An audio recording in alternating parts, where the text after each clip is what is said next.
Hello दोस्तों, मैं अमित कुमार एक नए शब्द के साथ फिर हाजिर हूँ आपके सामने। देखते हैं आज का जो हमारा शब्द है, रोटेशन एंड रिवॉल्यूशन, यानी कि परिभ्रमण तथा परिक्रमण। पहले इसकी परिभाषा देखते हैं। परिभ्रमण अथवा घूर्णन पृथ्वी का अपने अक्ष पर घूमने को कहते हैं, यानी कि अपने अक्ष पर जो अर्थ घूम रही है उसको घूर्णन कहते हैं, रोटेशन। जबकि सूर्य के चारों ओर चक्कर लगाना परिक्रमण या रिवॉल्यूशन कहलाता है। समझते हैं एक वीडियो के माध्यम से, फिर जो इससे जुड़े हुए कुछ तथ्य हैं, कुछ विशेषताएं हैं, उन पर नजर डालते हैं।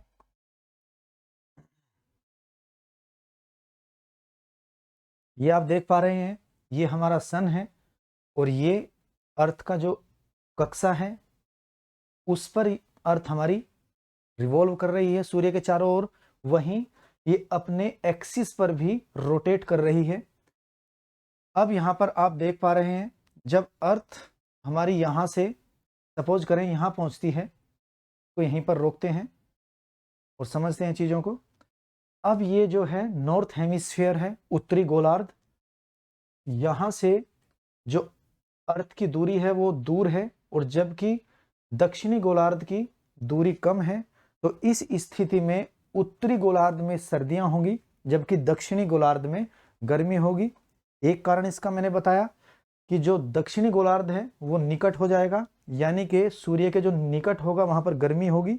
यानी कि यदि हम अभी इंडिया की बात करें, जो ऑस्ट्रेलिया में टीम खेलने गई है वर्तमान में, तो वहां पर गर्मी का मौसम है।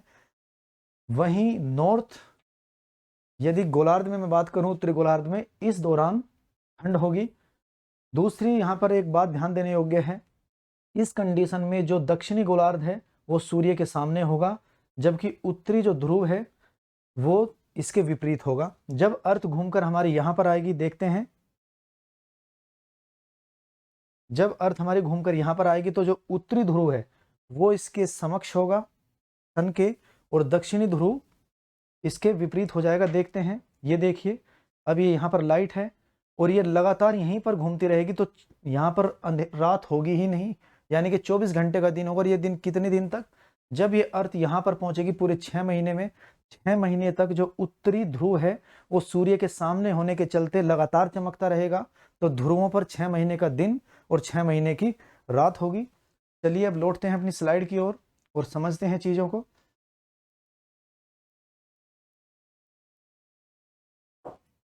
अब यहाँ ये एक पूरा फ्रेम हमने तैयार कर दिया है, इसको आप पॉज कर इसको उतार सकते हैं। यहाँ पर 22 दिसंबर की स्थिति है।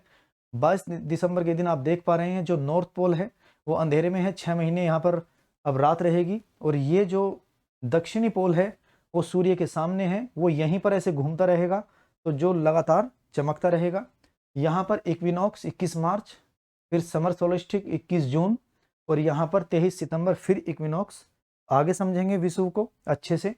नेक्स्ट स्लाइड पर चलकर देखते हैं, जो इससे जुड़े हुए कुछ हमारे सवाल हैं उन पर नजर डालते हैं।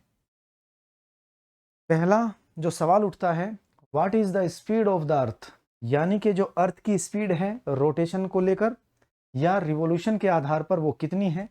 यहाँ पर देखते हैं, इसकी जो अपने अक्ष पर घूर्णन की जो गति है वो 1670 किलोमीटर पर आवर है, 1670 किलोमीटर प्रति घंटा। वहीं यदि मैं बात करूं अर्थ की सूर्य के चारों ओर जो घूमने की गति है वो है लगभग 1,07,000 किलोमीटर प्रति घंटा। यानी कि हमारी जो अर्थ है ये अपने अक्ष पर जो घूम रही है 1670 किलोमीटर प्रति घंटा विषुवत रेखा की ये गति है। समझेंगे उसको भी कि ये गति किस प्रकार से बदलती है। दूसरा, जब अर्थ रोटेट कर रही है सन के चारों ओर इस प्रकार से, तो उसकी जो गति है वो होगी 1,07,000 किलोमीटर प्रति घंटा। चलिए बढ़ते हैं दूसरे सवाल की ओर। इज द स्पीड कांस्टेंट, क्या ये स्पीड कांस्टेंट है, यानी कि फिक्स है या चेंजेबल है। दोनों ही आधारों पर हम देखेंगे, रोटेशन पर भी और रिवॉल्यूशन पर भी। देखते हैं आगे। लीप ईयर है फिर जो हमारा थर्ड एस्पेक्ट होगा, और लास्ट इसके इफेक्ट क्या पड़ते हैं। तो आते हैं अपनी इस स्लाइड पर। तो रोटेशन की यदि मैं बात करूं, जो घूर्णन की गति है क्या वो एक समान है या बदलती है? इसको दो आधारों पर हम समझने की कोशिश करेंगे। नंबर एक, अपने अक्ष पर जो इसके घूमने की गति है क्या वो फिक्स है? नहीं। हमने पिछली क्लास में समझा था कि निरंतर 0.6 सेकंड प्रति ईयर की दर से इसकी गति कम हो रही है। दूसरा, यदि मैं अर्थ के सतह पर मूवमेंट करूं निम्न अक्षांशों से उच्च अक्षांशों की ओर, तो क्या इसकी गति फिक्स है? यानी कि ये हमारी अर्थ है, यहाँ की जो गति है क्या वो इस गति के या यहाँ की गति के समान होगी? बिल्कुल नहीं। गति यानी कि चाल, जो हमारी गति है वो होती है दूरी बटे समय, इस बात को आप जानते हैं। अब जो विषुवत रेखा है, जो 0 डिग्री अक्षांश रेखा है, वो सबसे बड़ा सर्किल है। यदि मैं अक्षांशों की बात करूं, जैसे जैसे आप ध्रुवों की ओर जाएंगे अक्षांश रेखा की लंबाई कम होती जाएगी। आप सपोज करें ये विषुवत रेखा, इसको आप बीच से काट दें और इसको लंबा ऐसे रख दें 0 डिग्री अक्षांश रेखा को, और फिर आप कर्क रेखा को लें, तो कर्क रेखा की जो लंबाई होगी वो विषुवत रेखा की तुलना में कम होगी। और यदि दूरी कम है, समय 24 घंटे ही है। यदि मैं अर्थ की बात करूं, या तो आप विषुवत रेखा को ले लें या कर्क रेखा को ले लें, ये भी 24 घंटे में घूमकर एक चक्कर पूरा करेगी, और जो हमारी कर्क रेखा है वो भी 24 घंटे में घूमकर ही एक चक्कर को पूरा करेगी। लेकिन यहां पर ध्यान देने योग्य जो बात है वो ये है कि जो कर्क रेखा की जो लंबाई है वो विषुवत रेखा से कम है। यदि दूरी कम होगी, समय सेम है, तो यहाँ की गति निश्चित तौर पर कम हो जाएगी। यानी कि निम्न से यदि उच्च अक्षांशों की आप ऊपर की ओर जाएंगे पृथ्वी की सतह पर, तो निरंतर जो इसके घूर्णन की गति है वो कम होती जाएगी और ध्रुवों पर जाकर ये गति 0 हो जाएगी। यहां मान के चलें ये ध्रुव है, इसके ऊपर कोई आदमी खड़ा है, तो वो एक ही जगह खड़े खड़े रिवॉल्व करता रहेगा, वो कोई भी दूरी तय नहीं करेगा। यदि दूरी 0 होगी तो उसकी गति भी क्या हो जाएगी? 0 हो जाएगी। तो दोनों ध्रुवों पर गति 0 होगी, और जबकि उच्च से निम्न अक्षांशों की ओर आने पर इसकी गति में वृद्धि होगी। तो हमने समझ लिया रोटेशन के सापेक्ष या रोटेशन के आधार पर इसकी गति चेंजेबल है, यानी कि अपने घूर्णन की जो गति है वो भी लगातार धीमी पड़ रही है। और यदि मैं सतह की पर बात करूं विषुवत रेखा से ध्रुवों की ओर जाने पर, तो इसकी गति निरंतर कम होती जाएगी। दूसरा देखते हैं, यदि मैं बात करूं रिवॉल्यूशन को लेकर, यानी कि जो पृथ्वी है वो सूर्य के चारों ओर जो चक्कर काट रही है अपनी कक्षा पर, क्या वो गति कांस्टेंट है या वो भी चेंज कर रही है? इसको भी हम दो आधारों पर समझ सकते हैं। नंबर एक, ये हमारी ये सन है, और अर्थ जो इसके चारों ओर रिवॉल्व कर रही है वो बिल्कुल सर्किल नहीं है, एलिप्टिकल इसका पाथ है इस प्रकार से। यानी कि एक समय तो पृथ्वी सूर्य के निकट आती है और अगले ही समय दूर जाती है। इस प्रकार से पृथ्वी सूर्य के चारों ओर रिवॉल्व कर रही है। इसके लिए हमें समझना होगा फिजिक्स में जो केपलर के नियम है उसी में एक नियम है, दूसरा नियम, यानी कि किसी भी ग्रह की जो वो अपने तारे के चारों ओर चक्कर काट रहा है या कोई उपग्रह ग्रह के चारों ओर चक्कर काट रहा है, उसकी क्षेत्रीय जो चाल है, एक्सियल जो स्पीड है वो कांस्टेंट है। समझते हैं सिंपल भाषा में, मान के चले ये हमारा सन है और ये हमारी अर्थ है। दो कंडीशन हम यहाँ रख लेते हैं, एक बार अर्थ यहाँ पर है और दूसरी कंडीशन यहाँ है, ये रिवॉल्व करती हुई यहाँ पर पहुँच चुकी है। तो यहाँ से सपोज करें ये जो है इसका क्षेत्रफल है, यानी कि किसी भी ग्रह की जो क्षेत्रीय चाल है वो फिक्स है, यानी कि निश्चित समय के अंतर्गत कोई भी ग्रह सूर्य के चारों ओर या तारे के चारों ओर चक्कर काटते हुए एक निश्चित समय में एक निश्चित क्षेत्रफल की दूरी को तय करता है। अब यहाँ पर आप देख सकते हैं, यदि मैं यहाँ का ये क्षेत्रफल और यहाँ का क्षेत्रफल लूँ तो ये क्षेत्रफल काफी ज्यादा लेना पड़ेगा, ये क्षेत्रफल और ये, तभी ये क्षेत्रफल बराबर होगा। अब यहाँ समझने की जरूरत है, यदि कक्षा पर हम जाएं यहां से यहां तक समझते हैं इसको क्लियर करके एक बार। अब देखते हैं, ये सन है, सॉरी, ये हमारा सन है, ये हमारी अर्थ है यहां पर। अब ये है क्षेत्रफल और यहां पर ये है इसका क्षेत्रफल। यानी कि यदि यहां से यहां तक मैं बात करूं, थोड़ी देर के लिए आप मान लें कि ये 1 घंटे में इस दूरी को तय करती है, थोड़ी देर के लिए मान लें, तो 1 ही घंटे में यहां से ये यहां पहुंचेगी। यानी कि इसको इस निश्चित समय में निश्चित क्षेत्रफल को तय करना है। अब कक्षा पर यदि मैं बात करूं, यहां से यहां जाने में और यहां से यहां की जो दूरी है, क्या एक समान है? नहीं, ये दूरी ज्यादा है कक्षा की और ये दूरी कम है। तो जैसे जैसे ग्रह सूर्य के निकट आएगा उसकी गति बढ़ जाएगी, क्योंकि उसको निश्चित समय में निश्चित क्षेत्रफल तय करना है। तो कोई भी ग्रह जब सूर्य के निकट आएगा तो उसकी गति निरंतर बढ़ जाएगी, और जब वो दूर जाएगा तो उसकी गति कम हो जाएगी। तो एक एस्पेक्ट में हमने समझा रिवॉल्यूशन में कि कोई भी ग्रह हो या कोई भी उपग्रह जो ग्रह के चारों ओर चक्कर काटता है, उसकी गति कांस्टेंट नहीं है। जैसे जैसे ग्रह सूर्य के निकट आएगा उसकी गति बढ़ जाएगी, और जब वो सूर्य से दूर जाएगा तो उसकी गति कम हो जाएगी। तो ये चीजें हमने समझ ली है। दूसरा, जब हम बिग बैंग थ्योरी को पढ़ते हैं तो उसमें इस बात को स्पष्ट किया गया है कि सभी ग्रह और उपग्रह आपस में एक दूसरे से दूर जा रहे हैं, और जैसे जैसे हमारी पृथ्वी सूर्य से दूर जा रही है, दूर जाने के चलते उसकी कक्षीय चाल धीमी पड़ रही है। क्योंकि यदि हम मान के चलें हमारी अर्थ है और कोई सैटेलाइट हम एक यहां पर लॉन्च कर दें और एक यहां पर लॉन्च कर दें, ये हमारी अर्थ है, तो इसकी गति हमें ज्यादा रखनी पड़ेगी, क्योंकि सेंट्रीफ्यूगल फोर्स और ग्रेविटी में एक बैलेंस बनाना पड़ता है जिससे वो चारों ओर रिवॉल्व करती रहे कोई भी सैटेलाइट। यदि कोई सैटेलाइट अर्थ से दूर हम लॉन्च करेंगे, उसको स्थापित करेंगे, तो उसकी गति कम रखनी पड़ती है। तो जैसे जैसे पृथ्वी सूर्य से दूर हटती जा रही है उसकी गति निरंतर कम होती जा रही है। तो यहां पर हमने दोनों चीजों को समझ लिया है, रोटेशन के संबंध में भी, रिवॉल्यूशन के संबंध में भी इनकी गति कांस्टेंट नहीं है, निरंतर बदल रही है। डालते हैं नेक्स्ट स्लाइड पर नजर। लीप ईयर, लीप ईयर क्या है? लीप ईयर को समझने से पहले हमें समझना होगा कि सोलर डे और सिडरल डे में क्या अंतर है। यानी कि सौर दिवस और नक्षत्र दिवस, इसको देखते हैं।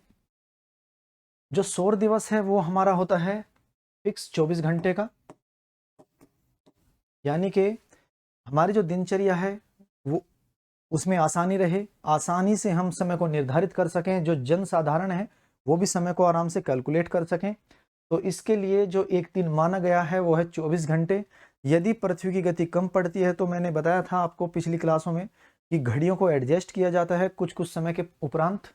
तो यहाँ पर जो सौर डे है, सोलर डे है, वो 24 घंटे का ही रहेगा। लेकिन यहाँ पर समझने की जरूरत है, सपोज करें ये कोई पॉइंट है सूर्य के सापेक्ष, यहाँ पर जब पृथ्वी अपना एक पूरा चक्कर काट लेती है उसी पॉइंट पर आ जाती है, तो इसमें 24 घंटे लगते हैं, तो इसको हम सोलर डे कहते हैं। वहीं क्या वास्तव में ये पॉइंट इसी बिंदु पर घूमकर 24 घंटे में आ जाएगा? समझते हैं इस चीज को। सूर्य, पृथ्वी और किसी अन्य नक्षत्र के सापेक्ष यदि मैं बात करूं, तीनों चीजों के सापेक्ष यदि हम देखें, ये जो हमारी अर्थ है और ये हमारा सन है। अब आप मुझे एक बात बताएं, 24 घंटे में अर्थ एक चक्कर काटकर उसी बिंदु पर जब आएगी तो क्या पृथ्वी सूर्य के सापेक्ष उसी बिंदु पर ठहरी रहेगी या ये अपनी कक्षा पर घूमती रहेगी? तो साधारण सी बात है, हम इस चीज को समझ चुके हैं कि 365 दिन में 360 डिग्री का कोण पृथ्वी घूमती है। यानी कि एक वर्ष में यदि मैं बात करूं तो कितने डिग्री का कोण पृथ्वी घूमती है? 360 डिग्री। तो लगभग मैं मान लूं हर एक दिन में पृथ्वी 1 डिग्री अपने कक्षा पर आगे बढ़ती है। तो जैसे ही 24 घंटे में ये पॉइंट वहीं घूमकर आएगा, अर्थ 1 डिग्री आगे बढ़ चुकी होगी, यानी कि वो पॉइंट कुछ समय पहले ही सूर्य के सामने पहुंच जाएगा। यहाँ मैं देख लेता हूँ। यहाँ पर आप सपोज करें ये कोई पॉइंट है यहाँ। अब जब 24 घंटे में पृथ्वी यहीं पर घूम कर आएगी तो ये 1 डिग्री आगे बढ़ चुकी होगी अपने कक्षा तल पर। तो वो जो पॉइंट है वो लगभग 4 मिनट पहले ही सूर्य के सापेक्ष आ जाएगा अपनी कक्षा पर आगे बढ़ने के चलते। अब देखते हैं, इसको कहेंगे नक्षत्र दिवस। जहां सौर दिवस 24 घंटे का है, वही नक्षत्र दिवस 23 घंटे 48 मिनट और 56 सेकंड के लगभग होता है। ये जो समय बचता है यहाँ पर, इसी को कैलकुलेट करते करते लगभग 4 वर्षों में 24 घंटे का दिन बन जाता है, जिसको कि हम फरवरी में ऐड कर देते हैं। जिस वर्ष फरवरी हमारी 29 की होती है, यानी कि 29 फरवरी, उसको लीप ईयर कहते हैं। अब यहां पर आप देखें, जो पृथ्वी अपनी कक्षा पर घूम रही है, क्या वो बिल्कुल 365 दिन में घूमती है? बिल्कुल नहीं। 365 दिन 6 घंटे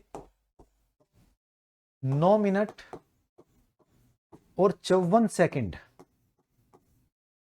ध्यान दीजिए, 365 दिन 6 घंटे 9 मिनट और 54 सेकंड में पृथ्वी सूर्य का एक चक्कर पूरा करती है। लेकिन कैलेंडर की सहूलियत के आधार पर हमने एक वर्ष को मान लिया है 365 दिन का।